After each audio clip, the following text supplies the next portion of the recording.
Welcome to Disability Empowerment Now. I'm your host, Keith Murphy DiConcini. Today I'm talking to Ariel Reich, who was part of the directing team and on the accessibility team of the musical How to Dance in Ohio. Ariel, welcome to the show. Thank you. Thanks for having me, Keith. So let's start with how you first became aware of this groundbreaking musical. Great question. It's a pretty emotional story.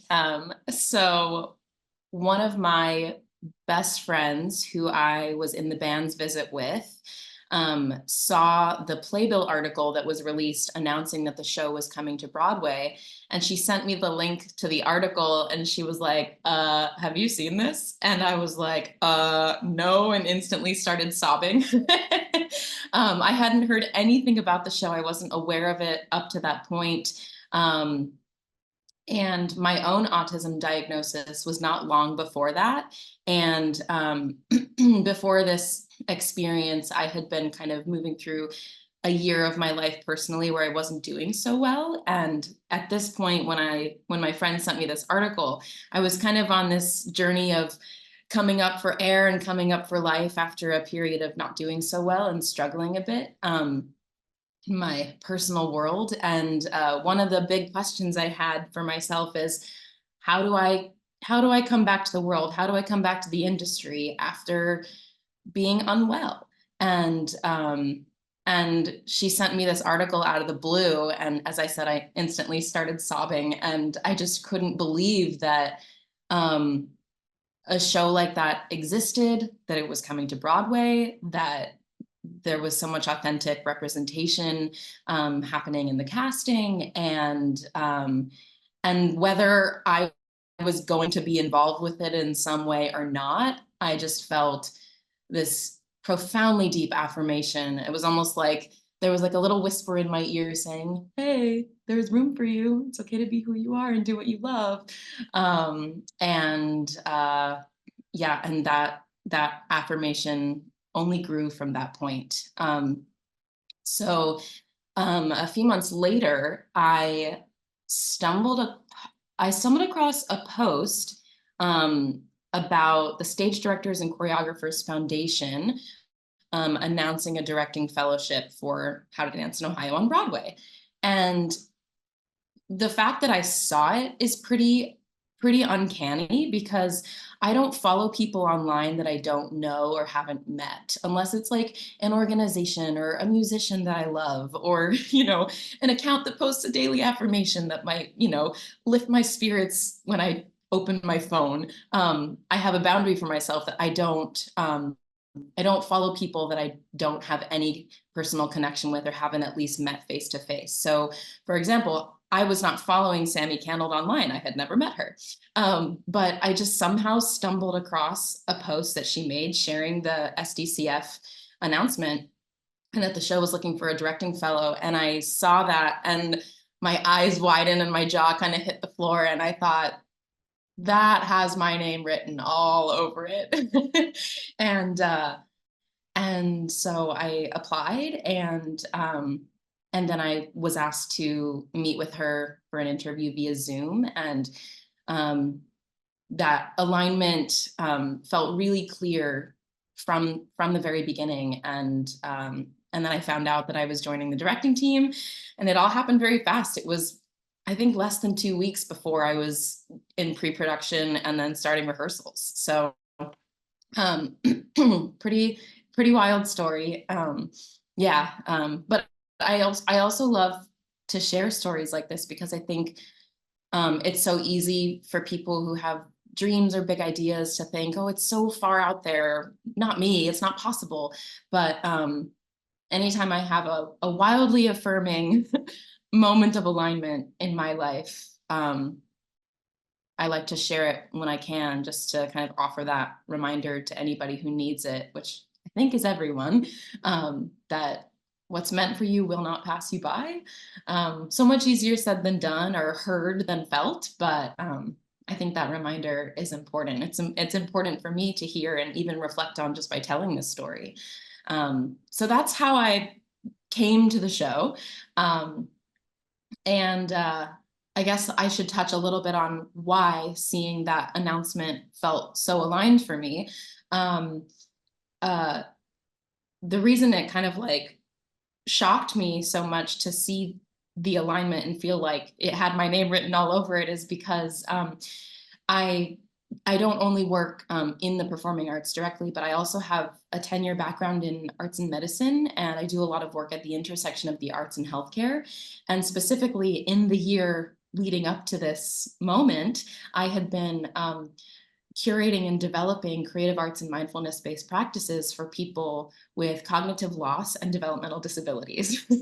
And over the last 10 years in my arts and health and arts and public health career, I've done a lot of disability arts work. And I, one of the other things that I do is adaptive movement. I'm on the teaching artist faculty of the Mark Morris Dance Group's Dance for Parkinson's Disease program.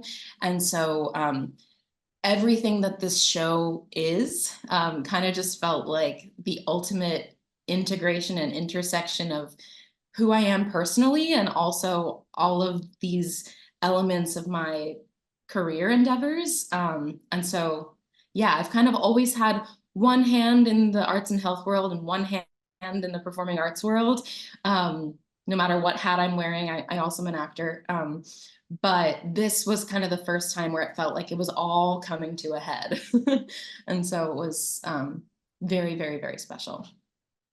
Yeah, it was a beautiful curveball of sorts of Broadway because I mean it was way past overdue, but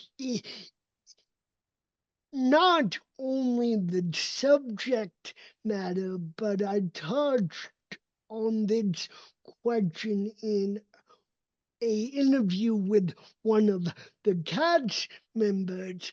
I can't really recall any other documentary that got successfully ported to a Broadway musical. You hear about movies to Broadway, Broadway to movies all the time. I don't know a lot of documentaries that make the jump to Broadway. That's a great point. What was that like viewing the source material? Because it's a brilliant, very poignant documentary of the same title. And like we were talking before we recorded or started the recording, there's not a lot of, at least in my view, creative difference. There is one major revelation that is unique to the Broadway production, and it needs to be in there. But otherwise, it's not like the writer and the musician are cherry picking. It's just a extremely faithful representation to not only the real life characters, real life people rather, but also to the source material in general. So, what would you like viewing the subject? That's a great question, and also just a beautiful reflection that you just shared. I'll start with what was it like viewing the source material. It was honestly really overwhelming and again, very emotional. I'll probably be using the word emotional a lot throughout this interview because it is so. Please do, because there's not a better way to describe watching that documentary. Yeah. So yeah, it was very overwhelming and emotional for me to watch the documentary for a couple of reasons. One, um, like I said, I had been kind of on a couple years long journey of coming into this awareness of myself that I'm autistic, that was kind of putting, like, connecting so many dots of a lifetime of not understanding why I struggled in certain ways. And so to see a community reflected in the documentary that I saw myself in was really powerful. And same with the production on Broadway. Um, but also as I was sharing about the work that I do professionally as an artist in residence or as a practitioner, I also saw myself in that way in the documentary, which was wild. I mean, the work that you see in the documentary of bringing an artistic creative experience to a community, like that's work that I do. And just last February I was in Tucson, Arizona, working with a few disability day programs and bringing music, dance, creative poetry writing, mindfulness to those groups over the course of a residency. And so I also saw myself reflected in that way, and just felt like, oh, these are my people. And also I want to go work with them, which to be honest, Amigo Family Counseling is dear to my heart in the context of it being shared on stage, but also the real place and the real people who I've gotten to meet and connect with. Dr. Amigo is now a dear friend of mine, and I probably will make it to Ohio and to Amigo Family Counseling and do some sort of artist in residence visit with them and kind of bring what I do to their community there. Yeah, he would be a dream interview because he and he came to, I don't know how many showings of the Broadway musical, but he's he could speak to the documentary, to actually starting the counseling service and then seeing it transition to a Broadway musical. That would be a three-question interview that I could just shut up and let him take the wheel, Yeah. which I really love to do. Uh, but yeah, I mean, it's like I can't even imagine what it was like for the clientele to see themselves 10 years junior acted on, not mimic, because that's a very important distinction Yeah. that one of the actors made, which is very, very poignant, very, very true to form. But it must be very surreal to, Yeah. and I mean, that's another question. How does a person like Dr. Amigo keep going to the show again and again and again? And I mean, I saw it 6 times, including the Broadway reunion show, which was fabulous, by the way. Oh yeah, it was a special night. But I don't really do that. At most, I'd see musicals 2 or 3 times.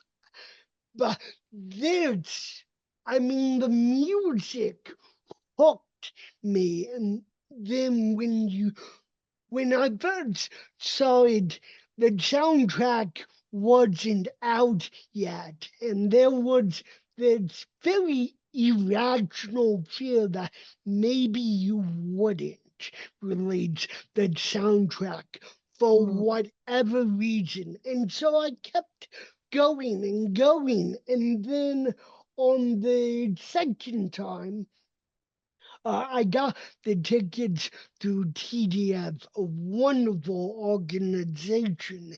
And the second time, they put me in the row,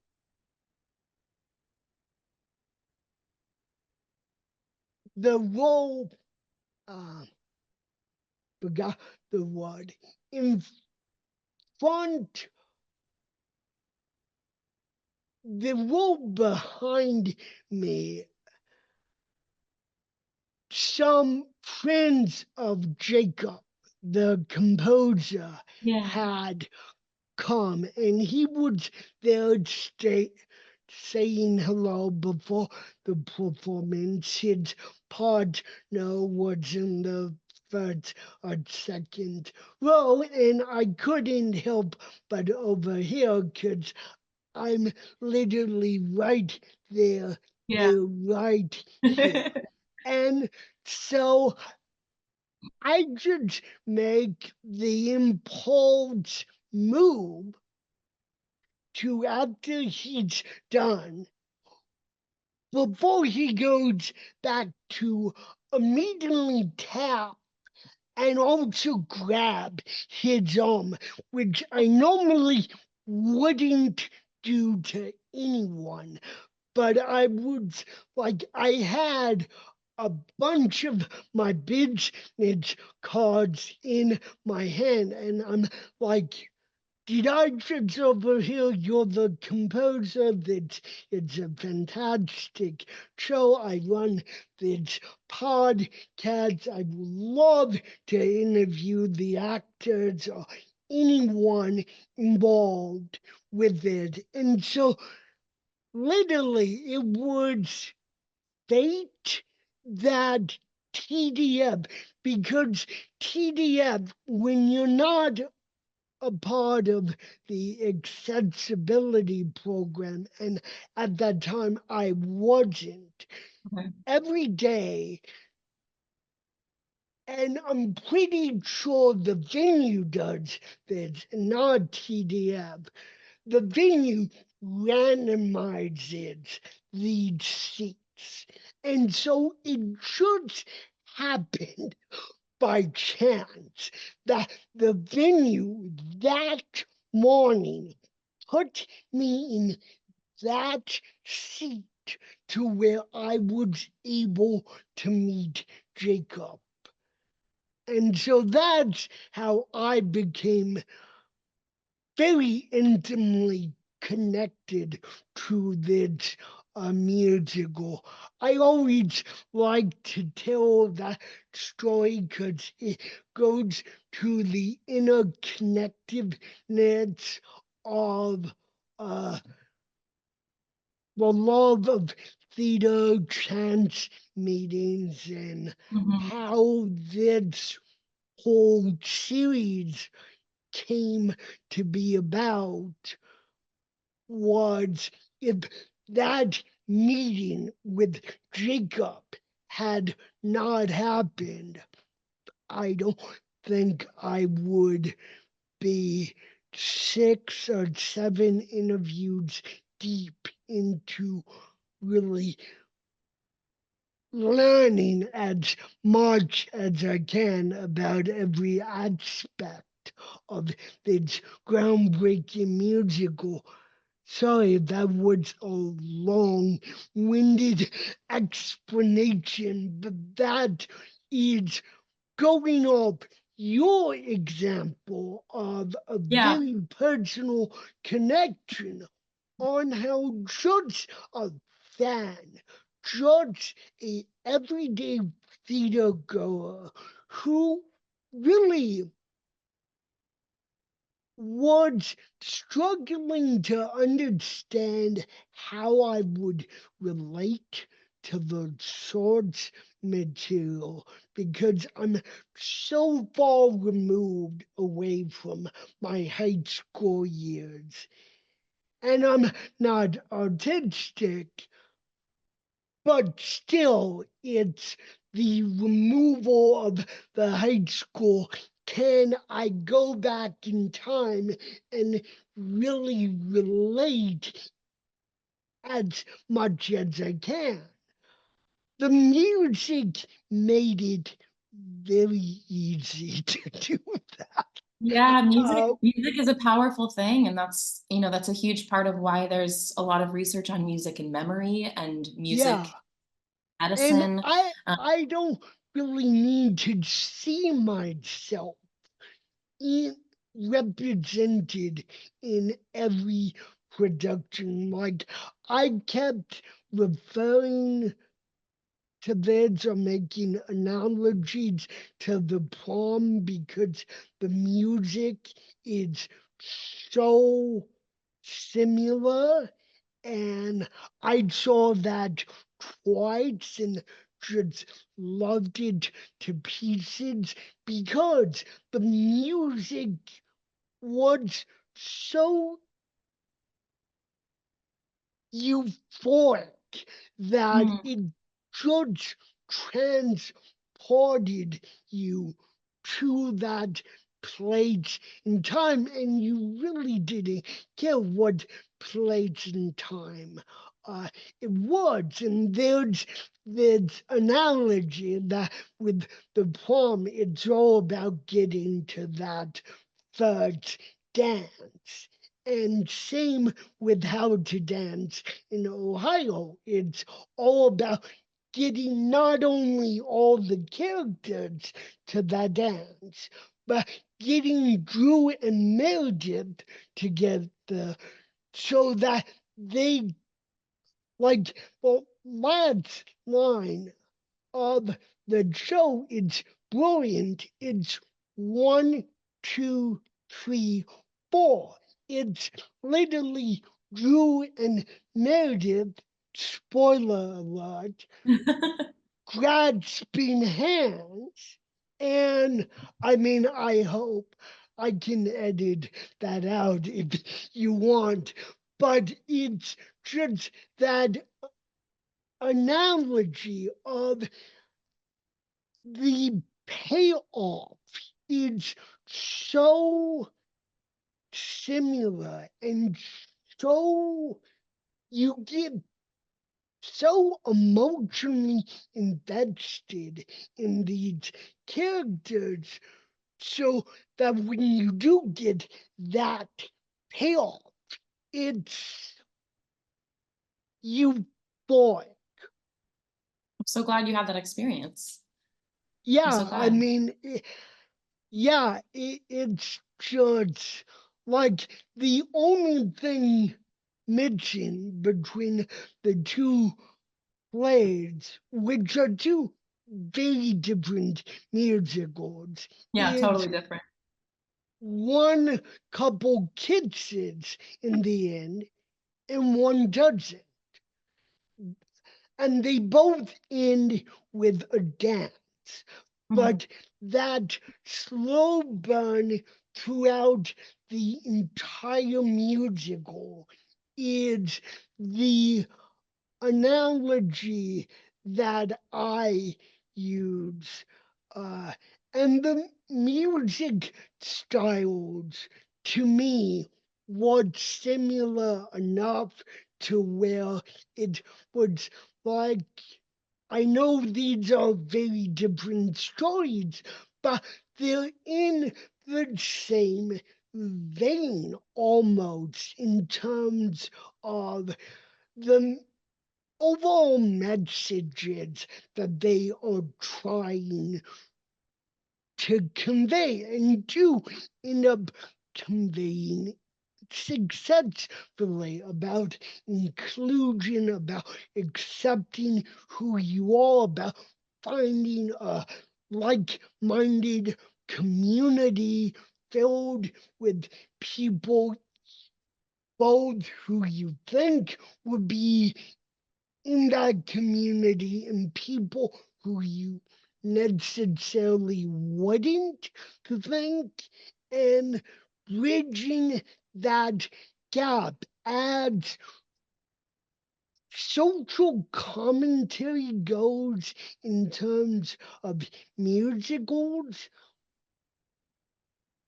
Brilliantly done, and I'm looking at it from an advocate's point of view, and so that's another long tangent, but I wanted to give you that feedback because it's like every time I think of the music and the words, and I'll interview the writer later on, it's all right there. And it's just, and that's what kept me coming back. It was the story and seeing these characters go through the dramatic changes they go through. And but yeah, it was above all the music and the fact that it wouldn't leave my head every time I did the theater. So I'll let you talk. No, I'm so glad that you had that experience, and in everything that you were sharing, I heard a lot of this quality of transcendence, which when you talk about the arts as medicine, or the arts as healthcare, or the arts as public health, you know, in research, there's this quality of transcendence that happens through artistic experience in whatever modality that may be, where your brain chemistry literally shifts, and that can be complementary to medical modalities of healing. And you know, so this quality of transcendence is one that I'm always really interested in and fascinated by, and I'm so glad that you had that experience. And you know, there's probably some chemistry in there that is part of what kept you coming back, but that also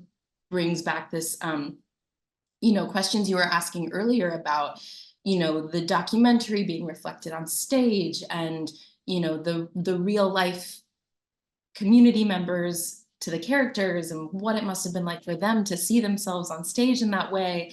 And you know, your curiosity about what it was like for me. And this word reflection is the word that kind of keeps coming to me. And I think that's part of what you were getting at when you were exploring this idea of the uniqueness of a documentary translating on stage. And and you know, that curiosity of what must that have been like for these people to look at themselves in this capacity, and for me to be a part of this or to witness this. And I think it's that quality of reflection, seeing yourself reflected in some way that that feels affirming but also beautiful. You know, and I think that is very powerful. And yeah, and you know, I got to watch a number of the real life Amigo family counseling members watch themselves on stage. You know, I've met a lot of them. I've watched them witness the show, and it's brings me back to that word emotional. Yeah, what was very moving. that like? Because I've asked actors who were in the show that same question because I know a lot of the real life counterparts came to, if not the Syracuse production, the opening night of Broadway. And I mean, it's like, Yeah, they got to share our curtain call. It was very, and, very cool. and I mean, what what was some of their feedback? Were they just elated or alarmed or stunned? I mean, I'm trying to grasp at words and emotions and trying to picture what it would be like to see my life portrayed on stage and how gobsmacked I would be to actually witness that. Yeah, you know, it's a great question. And unfortunately, the reality is I don't have an answer because I'm not them. And each one of them is different and each person had their own experience. But watching the relationships that formed in some cases over the couple of years of the show's development, or people who were experiencing it for the first time on opening, it was very cool and very beautiful to watch. But if you get to talk to Dr. Amigo and have him talk to you about the journey of watching the documentary go from capturing their real life to coming and being reflected onto the Broadway stage, I bet he would have more direct insight to that. But I can Yeah, tell you from connecting with all of them and being around all of them, there was definitely a buzz and such a love and joy, between all of us and all of them, and their families, and just I think also just a lot of gratitude. yeah. And similarly to, fans at the stage door, and, like even people like you in your email when, we were connected and then you reached out to me, this idea of, people seeing something that they've never seen before that draws them in a way that is kind of inexplicable, or for some people seeing themselves reflected in a way they've never seen before. um, it's very powerful. It's very powerful. It's I, and it also back to this word community, which yeah, you threw in a while ago. yeah, We all I need, all, what? I was saying we all need it. We all need community. And as I reflect on my experience, there's so many things I could say about the experience, artistically, creatively, professionally. Um, but I think the deepest impact for me is the community, and in ways Yeah, that honestly probably are life-saving. yeah, I And mean, I'm not the only one who feels that way. yeah, I mean, I also saw it as much as I did, particularly the final performance. Not, I didn't feel obligated to be there. That's so not the word I would use. I felt a solemn duty to be there, though, because of the remarkable significance that the show represented. And I remember reflecting after the seeing the documentary. I was like, how? I mean, this is almost like, but how? Uh, it and I've told several of the cast members that in my head, you guys have already shot the movie. Rebecca and Jacob have already finished part two, and they're in pre-production for part three. Now, this is just a fan's reaction, and I'm trying to keep you all gainfully employed, lights in my head, and my creativity is going bananas. Yeah, but you know, Literally.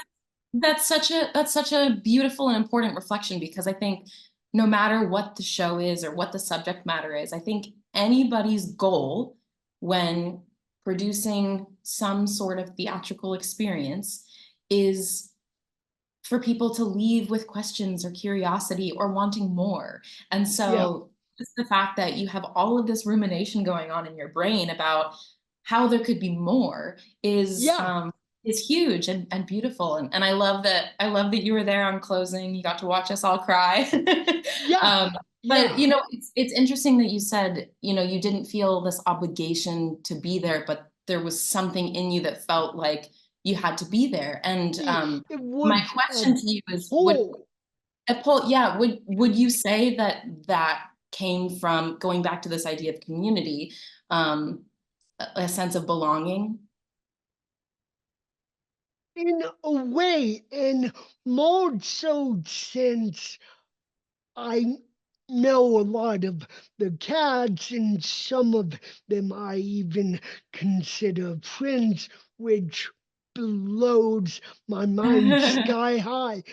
But it's like I don't have autism. I've been mistaken for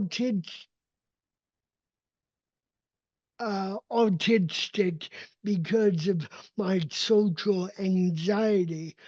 I know my job really makes it seem like I don't have any social anxiety whatsoever, but I do. I have cerebral palsy. I don't need to see myself on stage.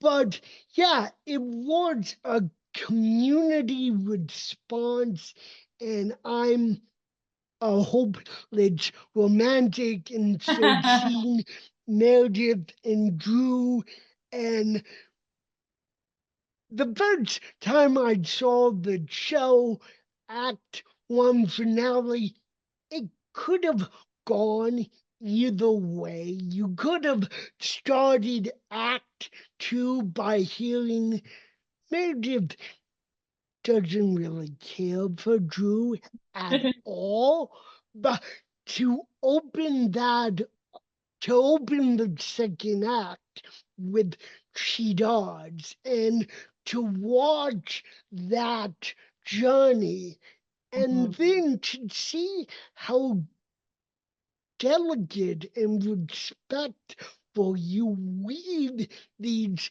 characters, and like there's a point in early in Act One where you get the very real hint of a previous friendship or whatever ship between Mel and Ashley. And you Mhm. get sort of a payoff at near the end of Act Two with reincarnation, but Yeah.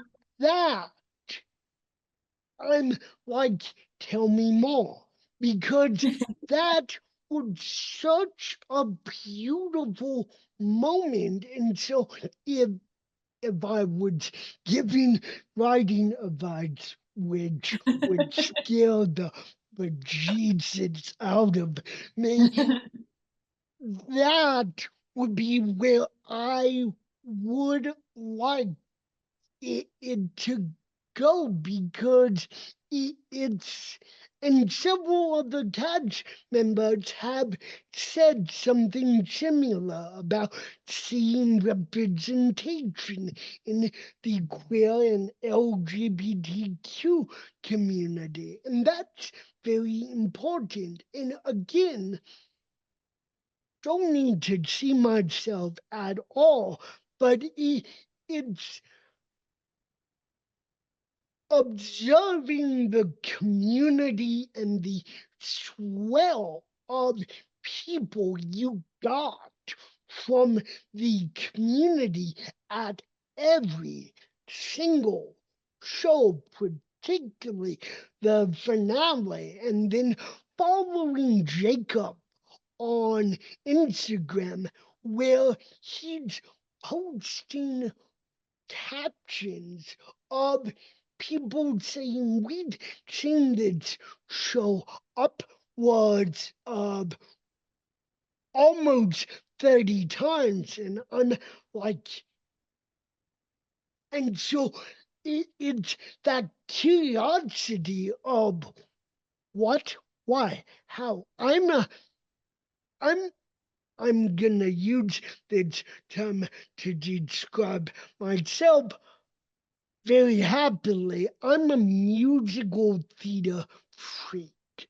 Uh, uh, I will live and die in musical theater, but I've never ever heard of a couple or a family going to see any musical upwards of that. And that was like, that kept me going as well, because I'm like, I want to understand what it is about this musical that gets the same people to come back again and again and again, because that's mind boggling to me. And I still haven't figured it out. But I so think it was the it's something that like, community and it was that curiosity of, I know this show is groundbreaking in so many ways, but that swell of support to reseed that many times was like, what's happening? How did they manage to get Aladdin's lamp and magic out of the lamp and permeated throughout every production? yeah, well, I think it, you know, it's all coming back to this quality of community and reaching people who needed what the show offered them. And you know, like you were saying, families were coming multiple times. We also had people who traveled from the other side of the world to come and experience this. And Exactly. yeah, and I think, you know, when I brought up that word belonging before, we talked about this as we were preparing for the interview, and the fact that I'm autistic, you're not, and somehow this show still, you know, is huge and inviting and healing to both of Yeah. us. And you know, I think that that sense of community and belonging is all part of that. And I think a lot of people saw themselves reflected in this idea of you are welcome here, whether they're autistic or not. So while we had a huge you know, flux of the autistic community coming and seeing themselves and feeling celebrated, there are also so many people who are not autistic Yeah. who felt this sense of invitation and welcomeness and acceptance and safety, even though that specific detail is maybe not one that applies to them. You know, I've had people come up to me who have chronic illness with tears in their eyes at intermission, you know, thanking me and our team that, you know, something like this exists. And, you know, for you with CP, like, you know, I think, you know, just from the communication I've received from people, which, you know, is a fraction in Yeah. comparison to the whole, you know, network at large. I think anybody who's experienced feeling othered in any type of way can relate to that. Yeah, And even, you know, even talking about that relationship between Mel and Ashley, you know, um, you don't have to know the backstory of their relationship no, to to either want to know more or just to feel connected to it. Like I think yeah, anybody can relate to this idea of losing a a depth of connection connect, you once had with someone, yeah, and you know that, and then contending with the feelings around that and making sense of it.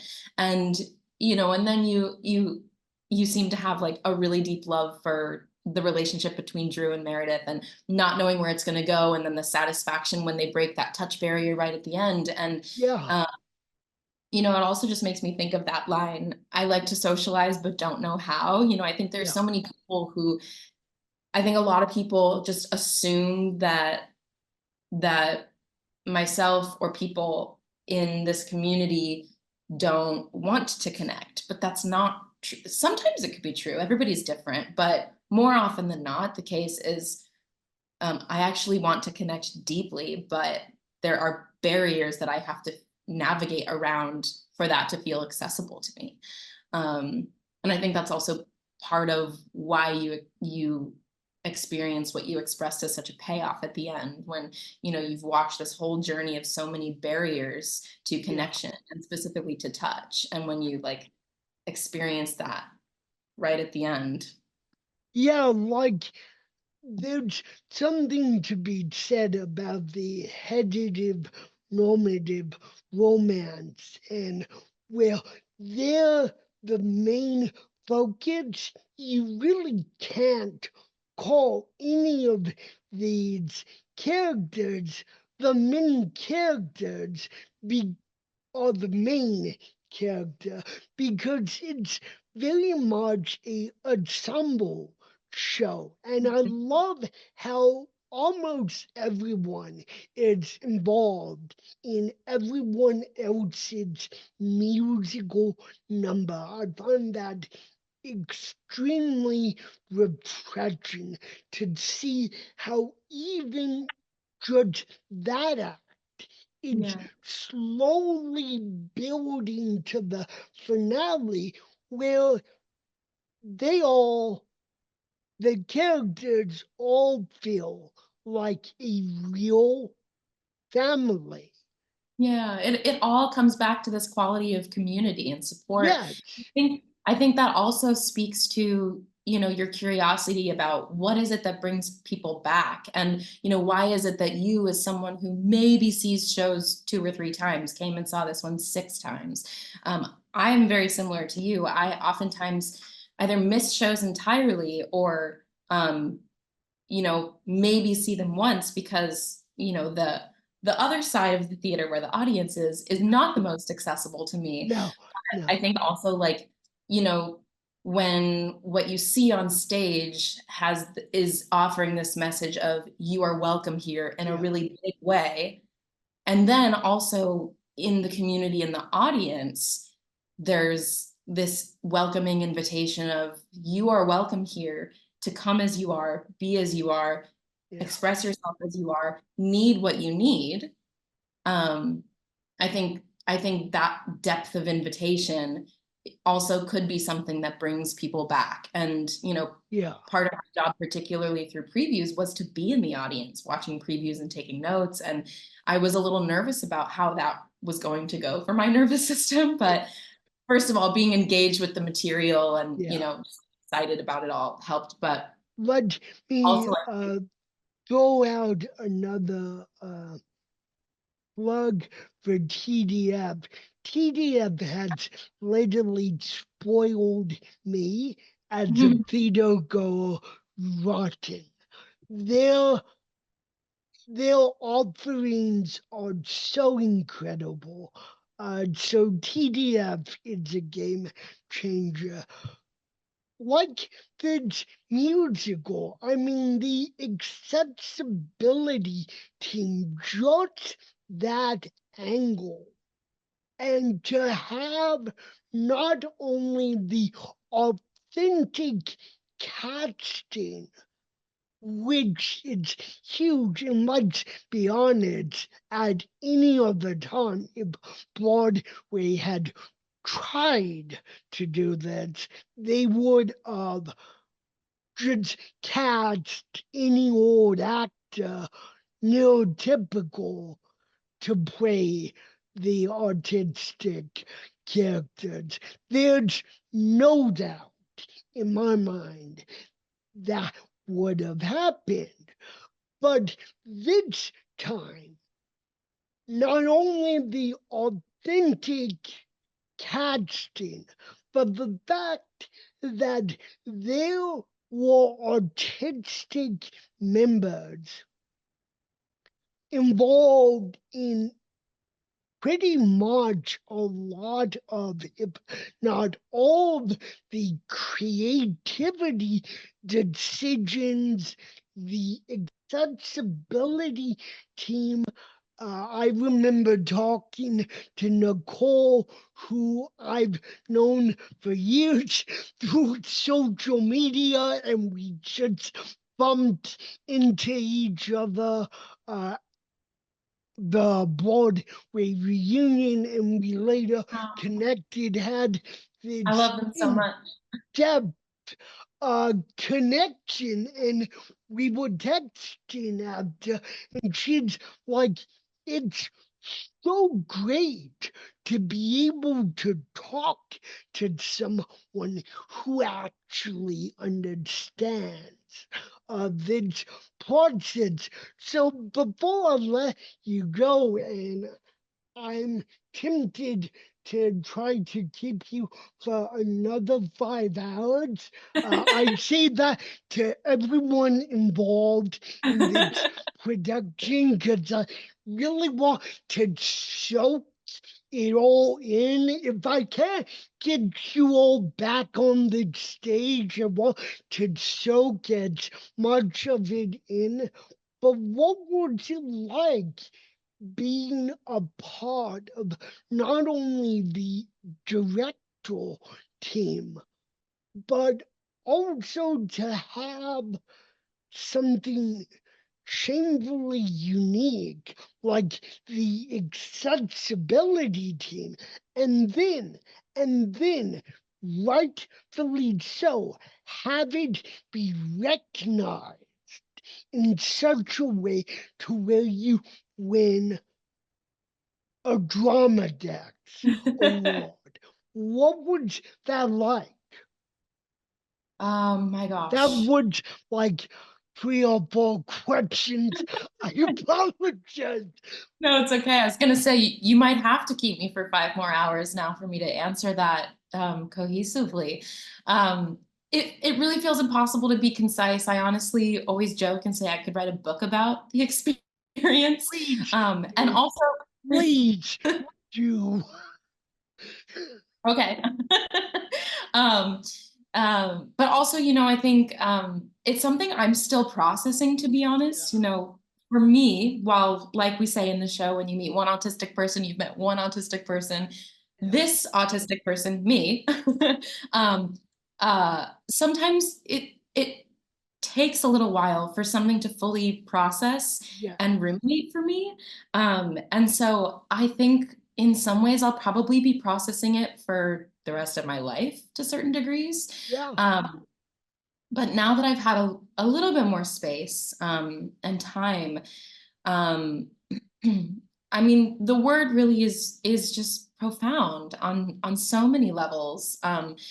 Profound in every way, in the ways that it was hard and challenging, in the ways that it was beautiful and earth shatteringly affirming and healing. And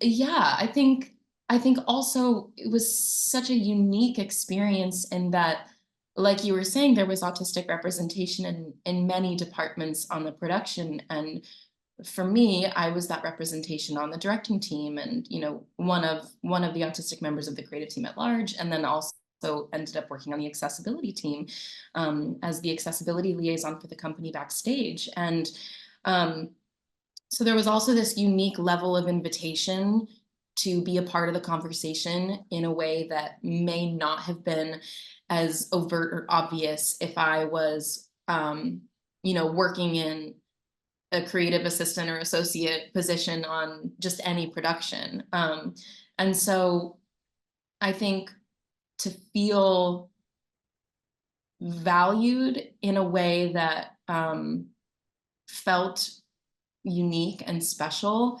My first time working on a directing team of a Broadway show was pretty unique. And yeah, what was it like? Oh my God, it's such an impossible question to answer. It Yeah. was so many things, but I think more than anything, it just, affirmed my drive and passion to do everything I can to show up in ways that put me in a position to help move that needle forward on accessibility and inclusion in the theater and, the entertainment community at large.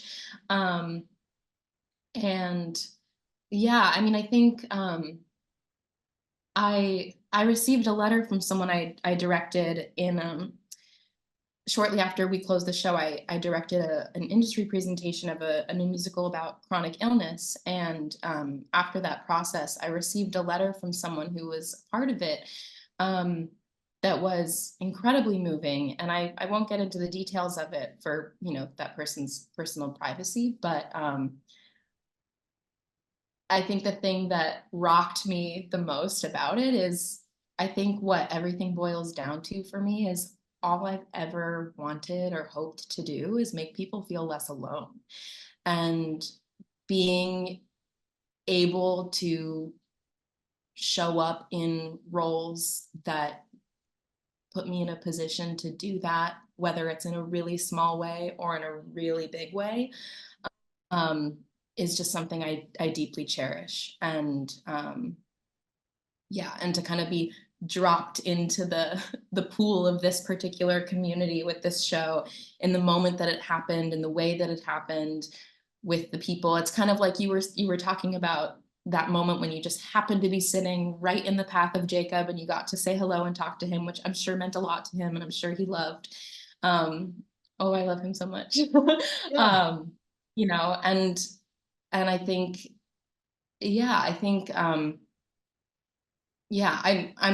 I'm fumbling over my words because there are no words to adequately Yeah. express how profound on so many levels. But I think like ultimately it comes back to just like monumental gratitude Yeah. for this quality of community and sense of belonging that we've kind of come back to over and over again in this conversation, not just within the context of the show, but within the context of the community of those of us who were a part of the process and who were part of the organism backstage 8 times a week. And I think just like our fans and audience members needed what we were sharing, those of us who were on the inside, we needed to find each other. I feel that way. And so it's so wild and so many things, and it's there's so many layers. It feels moving to reflect on it, but also impossible because like we joked about, I could talk to you for 5 more hours and probably not even touch on what was Yeah. it like. No, Uh, no, Nicole and I could have done the same. It's like, how do you find that cutoff point to where you're like, come back for 2 more episodes because we can literally fill the time very easily. It was important to not only be able to talk to some of the actors, but also to go backstage in the creative process and learn how a show like that got made and all the woven parts and the interconnectivity that, I mean, just like I kept using this example, like if you do a movie, you're shooting for a few months, it's edited, post production, it gets released, it's up there, and then you move on, or you move on once you stop shooting. But with a Broadway musical, you can't do that. You're literally doing 8 shows a week. I mean, I keep mentioning the prom, and there's a lot more dancing in that, but it's like it's a workout Oh yeah. to do any show. 8 days a week, and to have that stamina and to throw little new things in the show that maybe the audience doesn't catch, but just to keep it invigorating for the actors and to have the personal connections off stage, but then to go on stage and shut those down, because these characters are completely new at the start of every single production. And so you're doing the same thing but differently every single time. And then how to engage your creativity, not get bored. I mean, this is a job, but it's also incredibly important. All of that, the more and more I think about all of this process, and I'm an actor too, although I do it on a hobby basis. It's not my day job at all.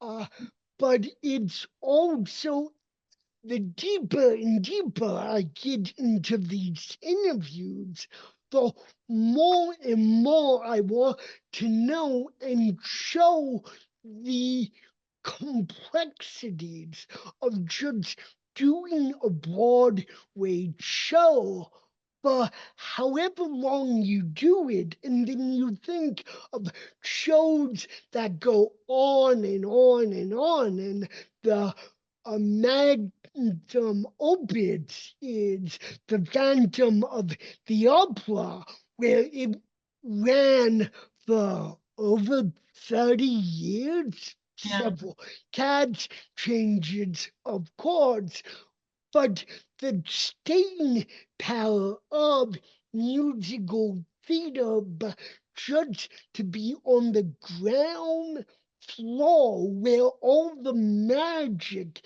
happens.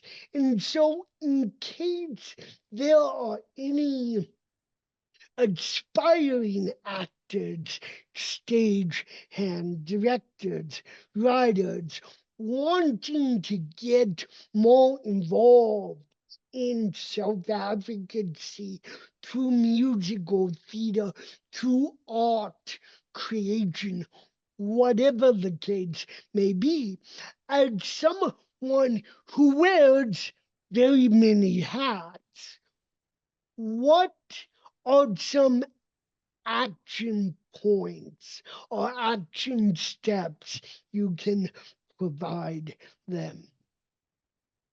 That's a really great question. Also, to be honest, a tough one to answer because, the absolutely maddening thing that is said over and over again that I heard a lot when I was younger and first starting out in this community is there's no one path. There's no roadmap. There's no one way to get where you're going. And every journey is different. And I think that kind of leads me into the answer I typically like to offer when people ask for advice on how to navigate the industry or this community, or, to show up in a way that feels authentic for themselves, particularly when it comes to self-advocacy or community advocacy or identity-based work.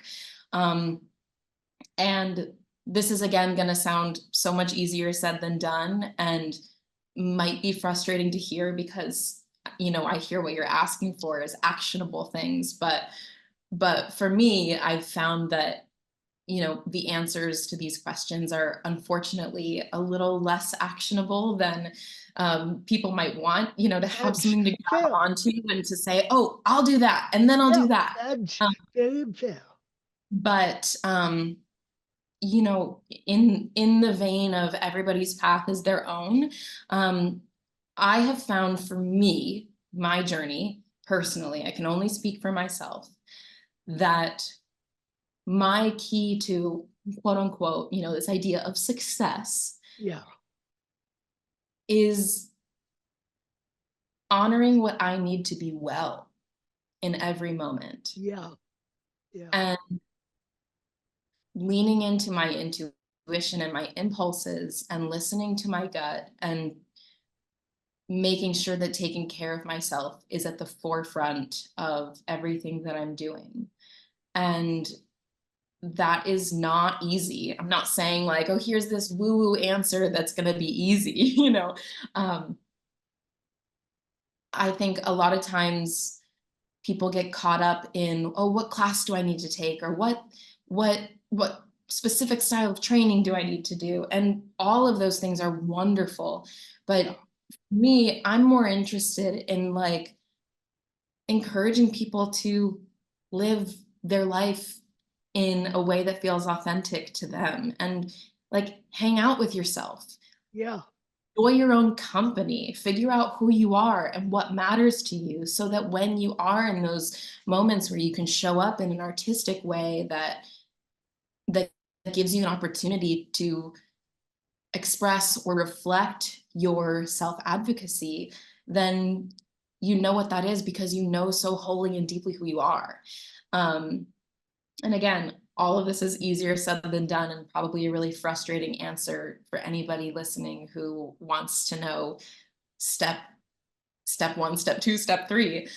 Um, but in reality, sometimes working on your craft is, going through a heartbreak, you know, and sometimes working on your craft is getting really nourishing groceries and making yourself a delightful meal, and I think they're just like other ways of defining that and thinking about that are maybe just unconventional. And that's what I can offer, because I'm a little bit more unconventional when it comes to how I've navigated things and approached things.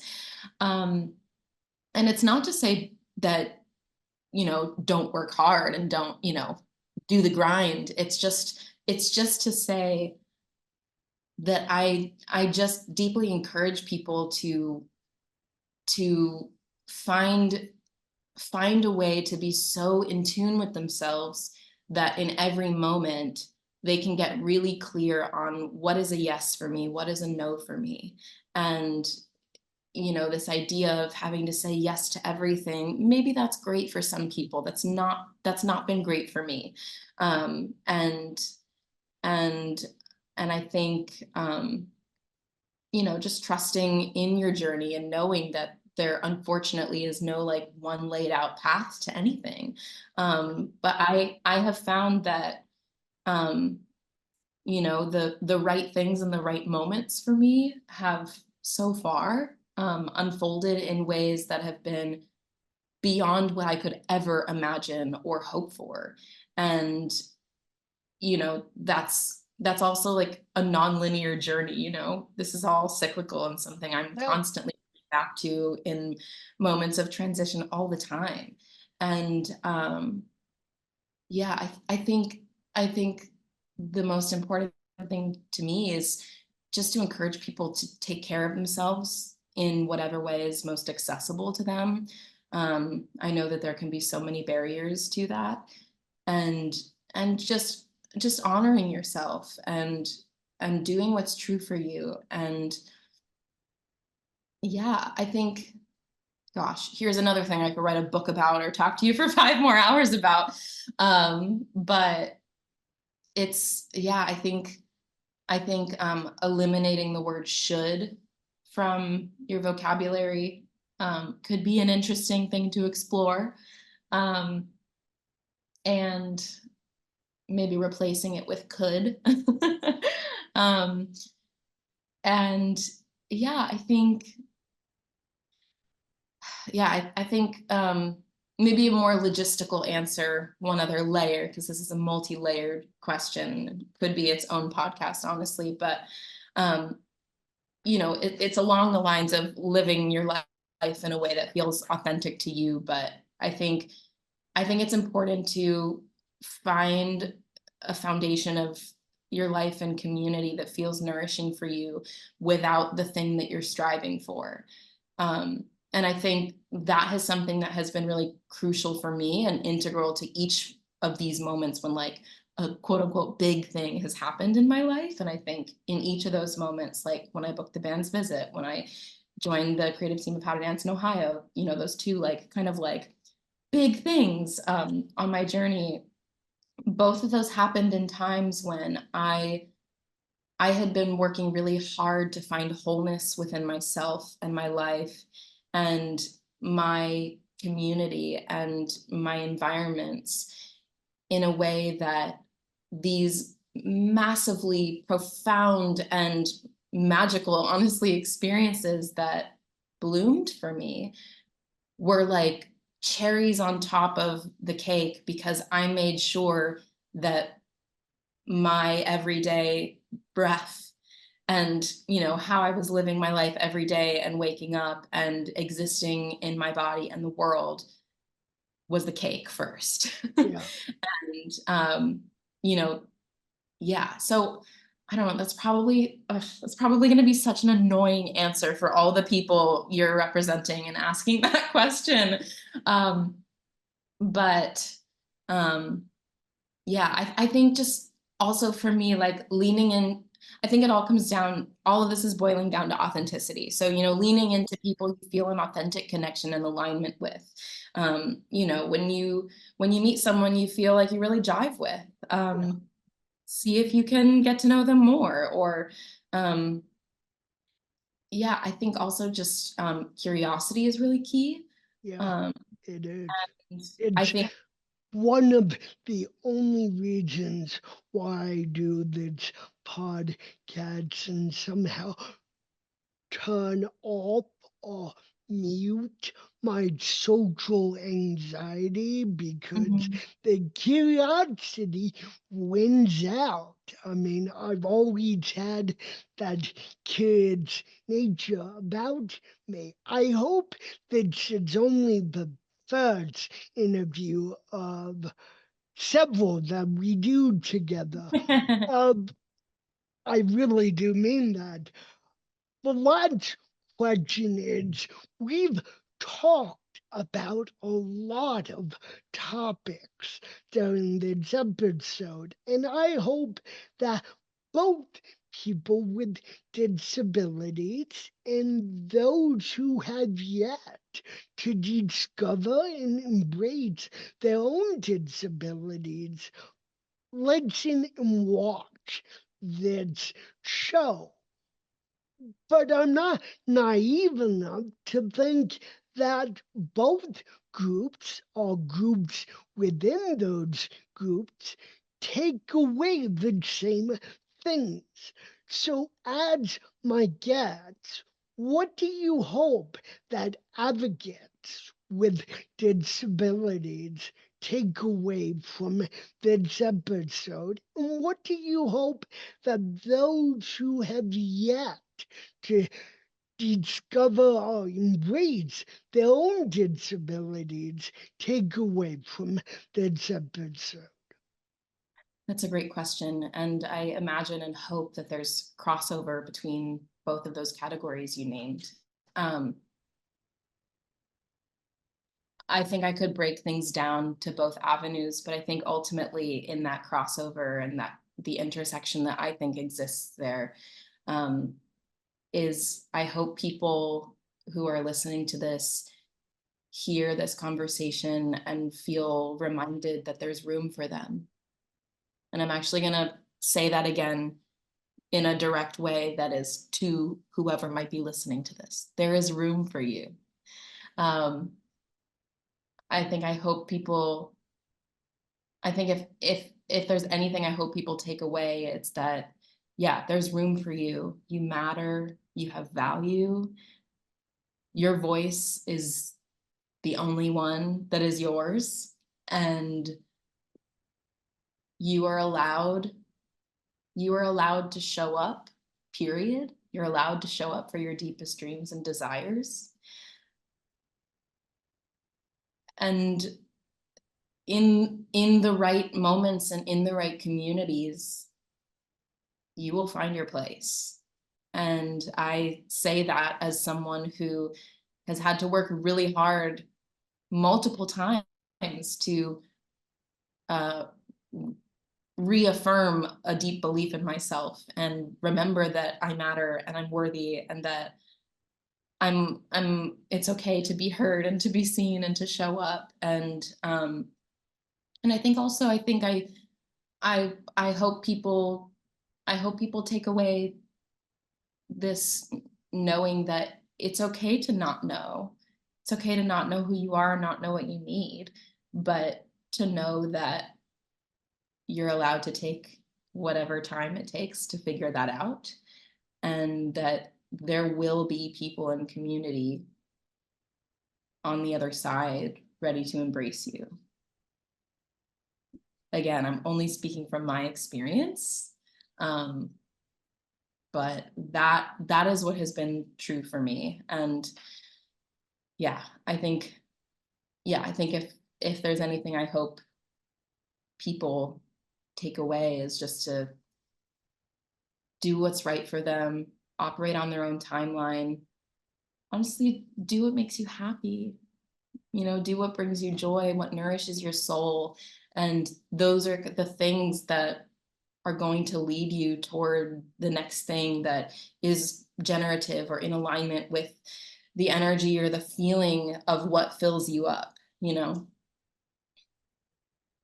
So, how can someone contact you or learn more about the various creative avenues that you operate in?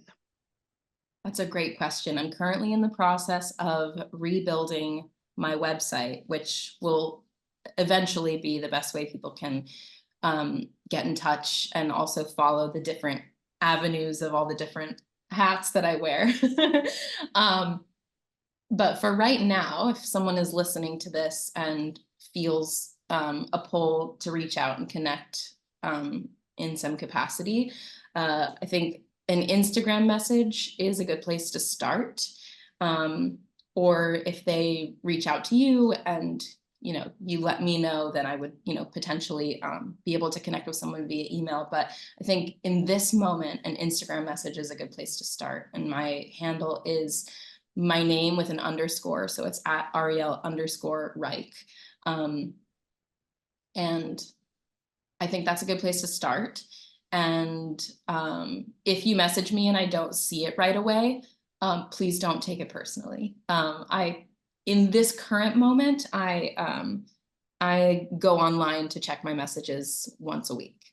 So that's what I'm working with right now. And that's actually a great example. Yeah. It's a great example of my answer to your advice question that you were asking. That's something I'm practicing right now. Something I need to do to protect my well-being right now is stay off of social media as much as I can. So right now I'm not opening Instagram, but once a week I'm going on to check my messages and making sure I'm not missing outreach that has to do with something professional or someone who may need to connect with me in a supportive capacity.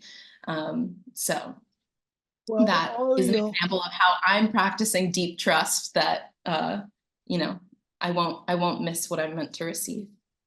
Ariel, thank you so much for coming on the show. I hope you know you always have a place here, and we should totally do a 5 hour interview. I'm so appreciative and grateful to know you and to know of your artistry and your role in helping bring a groundbreaking musical to the forefront.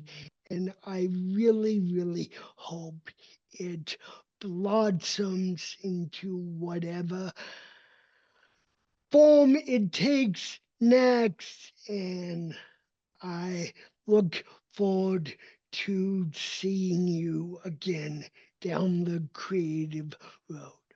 Oh, thank you so much, Keith. Thank you for having me. I'm glad we were connected, and thank you for loving our show and also keeping it alive with your curiosity.